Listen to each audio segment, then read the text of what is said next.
अमीर लोग तो सवाब में हमसे आगे निकल जाते हैं। सही मुस्लिम की रिवायत है, अल्लाह के रसूल के पास कुछ गरीब साहब आए, अय अल्लाह के नबी, ज़हब अहलुद दुसूर बिल उजूर, अमीर लोग तो सवाब में हमसे आगे निकल जाते हैं। नमाज हम भी पढ़ते हैं, नमाज वो भी पढ़ते हैं, रोज़ा हम भी रखते हैं, रोज़ा वो भी रखते हैं। वयतसद्दक़ून बिफ़ुज़ूल अमवालिहिम, लेकिन अल्लाह के नबी, हम तो गरीब लोग हैं, हमारे पास सदका खैरात करने के पैसे नहीं हैं। अमीरों को अल्लाह ने पैसा दिया है, वो खूब मदरसे में मस्जिद में अल्लाह की राह में चंदे देते हैं, सदका देते हैं, खैरात करते हैं। अय अल्लाह के नबी, अमीर लोग तो हमसे आगे निकल जाएंगे और हम तो पीछे रह जाएंगे। अल्लाह के नबी ने फरमाया, ऐ मेरे सहाबा, क्या तुम्हारे पास सदका करने के लिए कुछ नहीं है? अगर तुम गरीब हो, अगर तुम्हारे पास पैसा नहीं है, तो तुमने ये कैसे समझ लिया कि तुम सदका नहीं कर सकते? इन्ना बिकुल्ल तस्बीहतिन सदका, तुम जुबान से अगर सुभान अल्लाह पढ़ते हो तो सुभान अल्लाह भी तुम्हारे लिए सदका है। व बिकुल्ल तकबीरतिन सदका, तुम जुबान से अल्लाहु अकबर कहते हो, अल्लाहु अकबर कहना भी सदका है। तुम जुबान से अल्हम्दुलिल्लाह कहते हो, अल्हम्दुलिल्लाह कहना भी सदका है। तुम जुबान से ला इलाहा इल्लल्लाह पढ़ते हो, ला इलाहा इल्लल्लाह पढ़ना भी सदका है। व अम्रुम बिल मारूफ सदका, और नेकी का हुक्म देना भी सदका है, और गुनाहों से रोकना भी सदका है। और अपनी बीवी से तुम जो मुलाकात करते हो, बीवी के साथ तुम अपनी शहवत को पूरी करते हो, वफी बुज़ई अहदिकुम सदका, ये भी सदका है। सहाबा ने कहा, अल्लाह के रसूल कैसी बात कर रहे हैं आप? क्या एक इंसान अपनी शहवत को पूरी कर रहा है, क्या उसके लिए भी उसको सवाब मिलेगा? आपने फरमाया, अगर वही ख्वाहिश वो हराम तरीके से पूरी करता, वो नाजायज़ तरीके से पूरी करता, अकाना अलैहि विज़रुन, तो उसके ऊपर गुनाह होता कि ना होता? यकीनन होता। तो जब वही काम वो अपनी बीवी के साथ हलाल और जायज़ तरीके से कर रहा है, तो उसके ऊपर उसको अजर व सवाब मिलेगा। ये है हमारी शरीयत कि मियाँ बीवी के ताल्लुक को भी अगर हलाल और जायज़ तरीके से इंसान अदा कर रहा है, तो इस ताल्लुक पर भी उसको सवाब मिलेगा। मेरे भाइयों, इबादत का मतलब आप ये मत समझिए अल्लाह ने सिर्फ नमाज के लिए पैदा किया, जी नहीं। आप अल्लाह की मर्जी के मुताबिक जिंदगी गुजारें, यही इबादत है, और इसी मकसद के तहत अल्लाह ने हमें और आपको पैदा किया। अब एक बात मैं आपसे कहना चाहूंगा, माइक मेरे सामने रखा हुआ है, इस माइक का एक मकसद है। मकसद यह है कि मेरी आवाज को आप तक पहुंचाए। ये सामने मोबाइल लगे हुए हैं स्टैंड के ऊपर, इन मोबाइलों का मकसद है ये वीडियो रिकॉर्ड कर रहे हैं।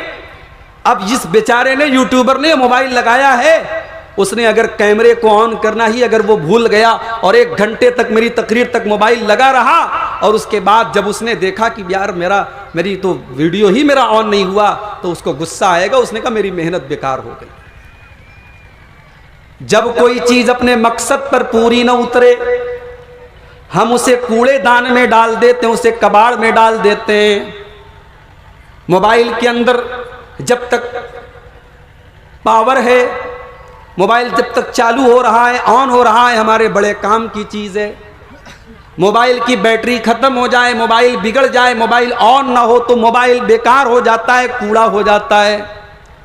मेरे प्यारे भाइयों, अल्लाह ताला ने हमें और आपको एक मकसद के तहत पैदा किया है। हम इस दुनिया में इसलिए आए हैं कि अल्लाह को राज़ी करें। अगर हमने अपने मकसद को भूला दिया, अगर हम अपने मकसद को भूल गए, तो हम भी कूड़ा बन जाएंगे, हम भी कबाड़ बन जाएंगे। और आज दुनिया में हम कबाड़ बन चुके हैं। आज मसला सिर्फ हमारे इंडिया का नहीं है, दुनिया का कौन सा ऐसा मुल्क है जहां हम परेशान नहीं हैं, जहां हम जलील नहीं हैं, जहां मारा और पीटा नहीं जा रहा है? वजह क्या है? वजह यह है कि हमने अपने मकसद ज़िंदगी को भुला दिया है। मुसलमान का जिंदगी का मकसद क्या है? खाओ, कमाओ और एंजॉय करो। इलेक्शन का टाइम आ रहा है, मुसलमानों के गांव में शराब नेता लोग बंटवा रहे हैं कि नहीं बंटवा रहे? मुझे बताएं आप। मुसलमान दारू पी के वोट दे रहा है, पैसे खा रहा है और वोट दे रहा है।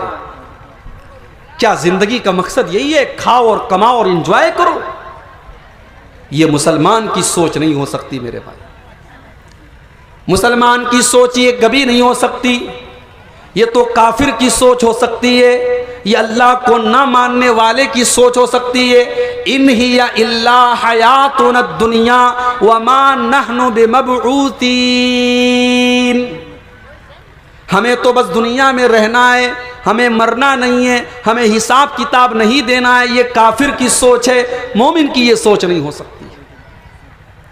मोमिन तो बेचारा 5 टाइम की नमाज पढ़ता है, तो नमाज की हर रकात में वो सूरह फातिहा पढ़ता है, और सूरह फातिहा में वो बार बार ये रिपीट करता है, अल्हम्दुलिल्लाहि रब्बिल आलमीन अर्रहमानिर रहीम मालिकी यौमिद्दीन। तमाम तारीफें उस अल्लाह के लिए हैं जो सारी कायनात का रब है, जो बड़ा मेहरबान है, बहुत रहम वाला है।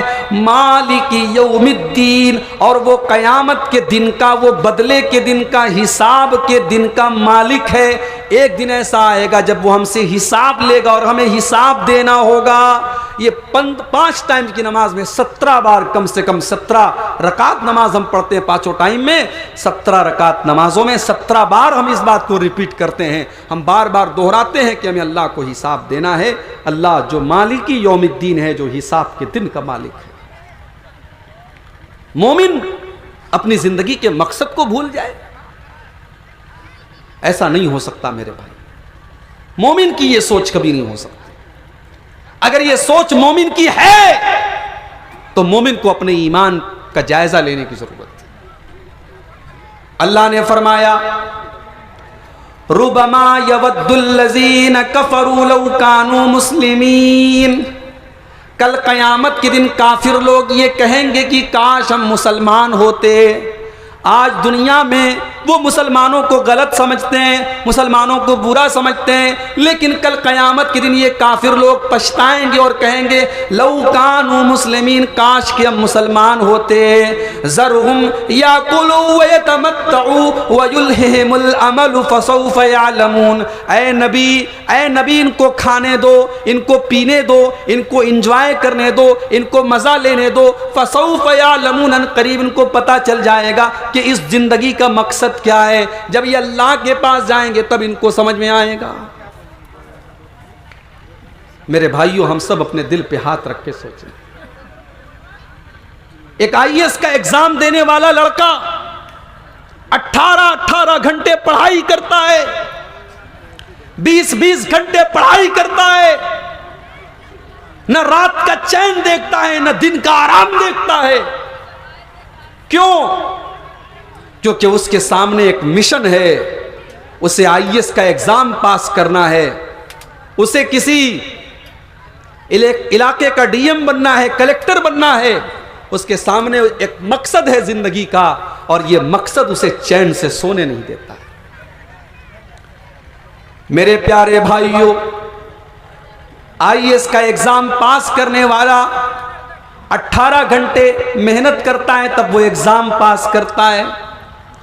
हमें और आपको भी तो एक एग्जाम देना है, कि इम्तिहान देना है, और ये इम्तिहान लेने वाला अल्लाह है, और वो इम्तिहान हमसे ले रहा है। उसने दुनिया में हमको इम्तिहान देने के लिए तो ही भेजा है। ये दुनिया तो हमारे लिए इम्तिहान का घर है, यहाँ हम इम्तिहान देने के लिए आए हैं, और आखिरत में हमें रिजल्ट मिलेगा, आखिरत में हमारे इम्तिहान का इनाम हमको मिलेगा। इसीलिए अल्लाह ने फरमाया कुरान के 29वें पारे में, तबारकल्लज़ी बियदिहिल मुल्कु व हुवा अला कुल्लि शैइन कदीर। बड़ी बरकत वाली है वो ज़ात जिसके हाथ में सारी कायनात की बादशाहत है, और जो हर चीज़ पर कादिर है। अल्लज़ी खलक़ल मौता वल हयात लियब्लुवकुम अय्युकुम अहसनु अमला। उसने तुमको पैदा किया है, उसने जिंदगी को बनाया है, उसने मौत को बनाया है। लियब्लुवकुम, वो तुम्हारा इम्तिहान लेना चाहता है। अय्युकुम अहसनु अमला, कि कौन ऐसा अमल करता है जो अल्लाह को पसंद है, कौन अच्छा अमल करता है, कौन नेक अमल करता है, कौन अल्लाह को राजी करने वाला अमल करता है। जो जितना ज्यादा नेक अमल करेगा, जो अल्लाह को जितना ज्यादा राजी करेगा, कल क़यामत के दिन उतना अच्छा रिजल्ट उसको मिलेगा, कल क़यामत के दिन अल्लाह ताला उसको जन्नत में डालेगा। इम्तिहान देने के लिए हम और आप आए। मेरे नौजवान भाइयों, आज जवानी मिली है आपको, ठीक है, जो मन में आए करो। कोई जिना कर रहा है, कोई शराब पी रहा है, कोई गाली बक रहा है, कोई नजरों का जिना कर रहा है, कोई गुटखा खा रहा है। जिंदगी का कोई मिशन नहीं है, जिंदगी का कोई मकसद नहीं है। मगर याद रखो, ये जो जवानी हमें और आपको मिली है, इस जवानी का हिसाब हमें कल क़यामत के दिन देना पड़ेगा। इस जवानी का हिसाब हमें और आपको कल अल्लाह की बारगाह में देना पड़ेगा। अल्लाह के प्यारे नबी फरमाते हैं, ला तज़ूलु क़दमा इब्न आदम मिन इंद रब्बिही यौमल क़ियामा। क़यामत के दिन इंसान अपनी जगह से हिल नहीं सकता, टस से मस नहीं हो सकता, जब तक वो 5 सवालों का जवाब न दे दे।